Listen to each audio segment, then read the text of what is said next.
조갑제 TV 시청자 여러분 안녕하십니까. 2025년 1월 9일 오전 10시 40분입니다. 요사이 윤석열 대통령에 대한 체포영장 집행과 관련해가지고 윤석열 대통령 측 변호인과 공수처 사이에 여러가지 이 법적 공방전이 이어지고 있는데, 보통 사람들은 이야기를 들어도 누구 말이 맞는지 알 수가 없을 정도로 말이 막 꼬이고 있습니다. 그래서 일도양단하는 의미에서 제가 이병철 변호사께 부탁을 해가지고 좀 정리를 해달라고 했습니다. 이병철 변호사는 윤석열 대통령과 맞짱을 뜬 사람입니다. 즉 의료대란의 피해자인 전공의들과 이 의료계를 대신해가지고 여러 건의 소송을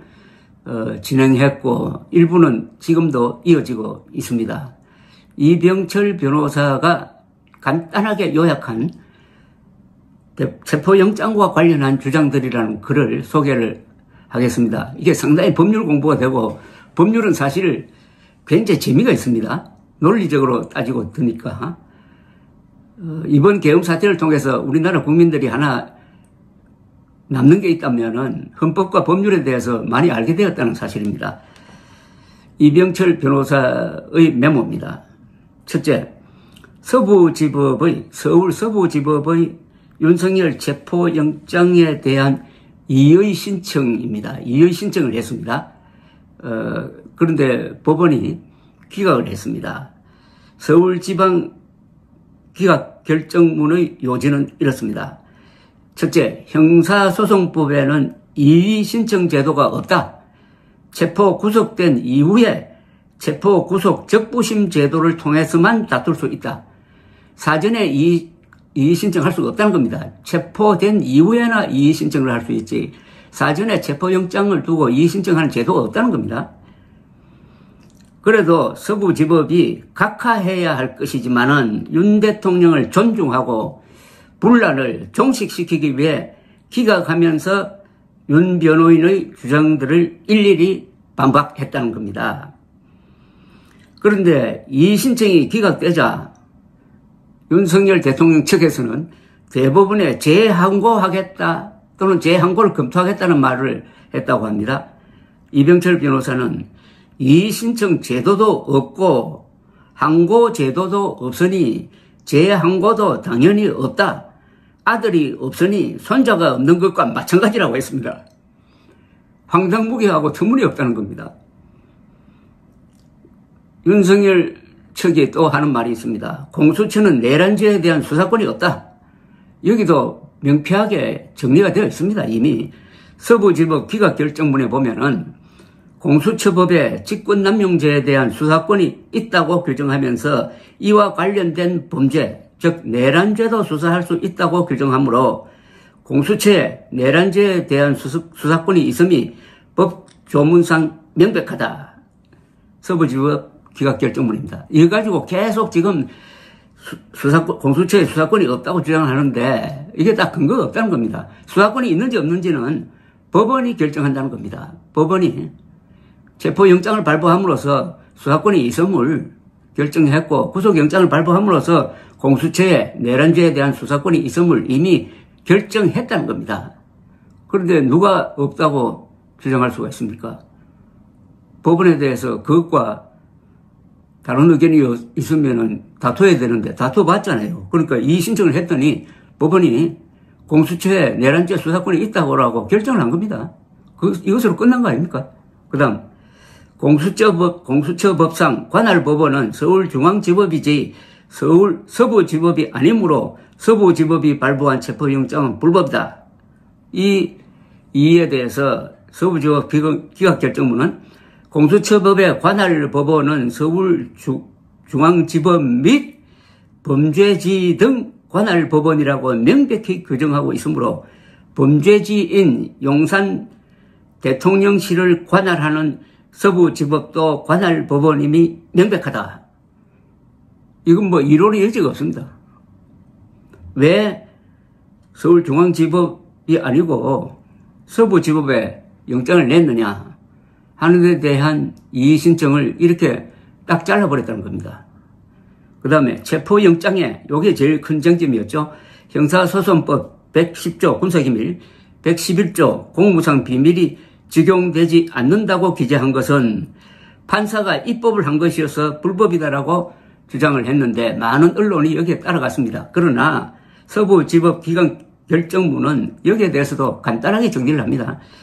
그러한 기재는 판사가 형사소송법을 해석한 것이지 국회처럼 입법 행위를 한 것이 아니면 명백하다. 판사의 해석 내용은 형사소송법 110조 등이 군사기밀 등을 보호하려는 취지는 그 장소 전체, 즉 대통령 관저 시설들 전체를 무조건 보호하려는 것이 아니라 군사기밀이 있는 대상, 컴퓨터, 서버, 서류 보관실 등등만 보호하려는 것이므로 군사기밀과 상관없는 침실, 화장실, 식당 등은 보호 대상이 아니어서 수색 대상이 된다는 취지입니다. 그러니까 관저로 들어갈 수 있다는 겁니다. 이 관저로 들어가서 수색한다는 것은 윤석열 대통령의 소재를 파악하기 위한 목적입니다. 이는 판사가 법률을 해석한 것이지 입법 활동을 한 것이 아니면 명백하다고 했습니다. 그리고 법원행정처장도 이런 이 영장 발부 판사의 해석이 맞다고 했습니다. 그럼 된 것 아닙니까? 그 다음 이 신청을 기각한 판사는 체포영장 발부한 판사를 옹호하기 위해 초법적 결정을 한 것이다 라는 또 시각이 있습니다. 그러니까 판사를 의심하는 거죠. 여기에 대해서 이병철 변호사는 윤 변호인들의 주장이 너무나 황당한 초법적인 주장이다. 또 서부지법이 체포영장에 대한 이의 신청을 기각한 것이 곧 체포영장이 적법하다는 뜻은 아니다라고 이렇게 또 강변을 하고 있습니다. 이의 신청을 기각했다는 것은 그 체포영장이 합법적이라는 것을 인정한 것인데 그걸 받아들일 수 없다는 겁니다. 여기에 대해서 서부지법이 체포영장이 형사소송법에 위배된 점이 없어서 적법하다. 오히려 이의 신청이 부적법하다고 판시했는데 무슨 동문서답을 하시나요? 서부지법은 불법이고 중앙지법만 합법이니 중앙지법에 기소하면 또는 중앙지법에서 구속영장 발부하여 영장실질심사하면 재판받으러 가겠다는 것이 윤석열 측 변호인의 입장입니다. 여기에 대해서도 이병철 변호사는 이렇게 공격을 합니다. 속세문 체포 구속하지 말고 불구속 기소해달라는 것임. 그리고 어떤 범죄자가 관할 법원을 지정할 수 있는가? 윤 대통령이 검사일 때 피의자가 지정하는 법원에 영장 청구하고 기소했나? 이걸로 다 끝난 것 아닙니까? 아니 피의자가 자기가 지정한 법원에 구속영장을 청구해달라고 부탁 정도가 아니라 요구를 한다면은 검사가 뭐라고 했겠습니까? 윤석열 대통령이 검찰총장이었다는데 심각성이 더해지는 거죠. 경찰 특공대 동원해서 체포하면 내란이다 라고 주장을 합니다. 이병철 변호사의 설명은 법원이 발부한 체포영장에 불응하면서 경호처가 병력 동원하여 저항하는 것이 내란이고 반란이지 윤석열 변호인들도 윤석열처럼 정신분열적 확정편향으로 보임 이렇게 썼습니다. 그 다음에 헌법재판소 탄핵 관련 주장들입니다. 탄핵소추에서 내란죄를 빼면은 사기 탄핵이다. 내란죄가 80%이다. 국회에서 재의결을 해야 한다 등등의 주장에 대해서 헌법재판관은 이렇게 이야기를 했습니다. 탄핵소추 안에서 형법상 내란죄를 철회하고 헌법 위배 여부만 남긴 것은 법률 판단의 문제이고 이는 헌법재판소가 판단할 문제이니 너무 걱정하지 마시라. 여기에 대해서 이병철 변호사는 권적권이란 표현을 썼습니다. 권성동의 적은 권성동이다. 2016년 박근혜 탄핵 때 권성동 발언이 정답이다.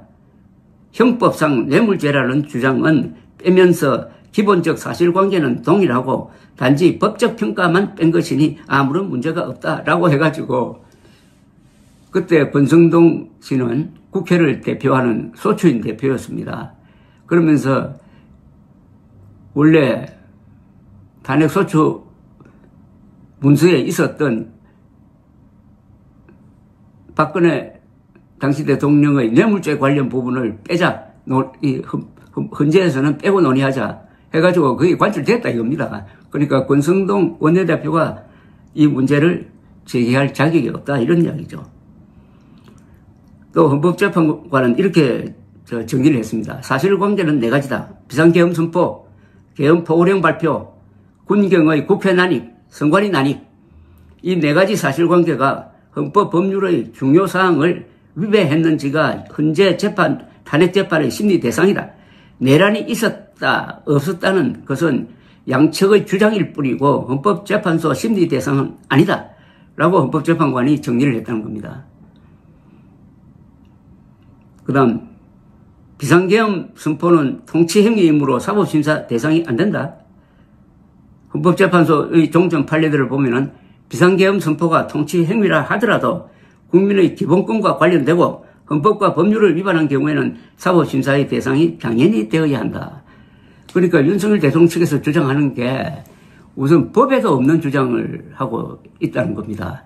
그런데 그걸 퇴연히 주장을 하고 여기에 기자들이 제대로 지금 반박을 하지 못해가지고 국민들이 일대 혼란에 빠져 있습니다. 지금 제가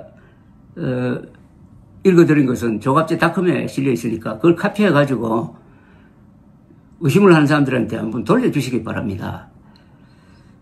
이 법을 집행하고 더구나 대통령의 경우에는 취임 선서를 할 때 헌법 수호 의지를 맨 먼저 밝힙니다. 윤석열 대통령이 이번에 탄핵 심판에서 파면으로 결정된다면은 그럴 가능성이 높지만 그것은 헌법 수호 의지가 있다는 점이 가장 무겁게 다뤄질 것입니다. 박근혜 전 대통령 파면 결정문에 보면은 헌법 수호 의지가 없다는 것의 한 예로서 당시 청와대에 대한 수색에 협조하지 않았다. 그런 것을 들고 있습니다. 이번에 윤석열 대통령이 체포영장을 거부하고 있는 것, 이것은 바로 헌법 수호 의지가 없다는 것을 만천하에, 아니 세계 전체 앞에서 고백하고 있는데 이것은 탄핵 심판에서 나를 파면해달라는 요구서 같이 느껴집니다. 이병철 변호사에게 이렇게 쉽게 간략하게 머리에 쏙쏙 들어오도록 정리해 주셔서 대단히 감사합니다. 고맙습니다.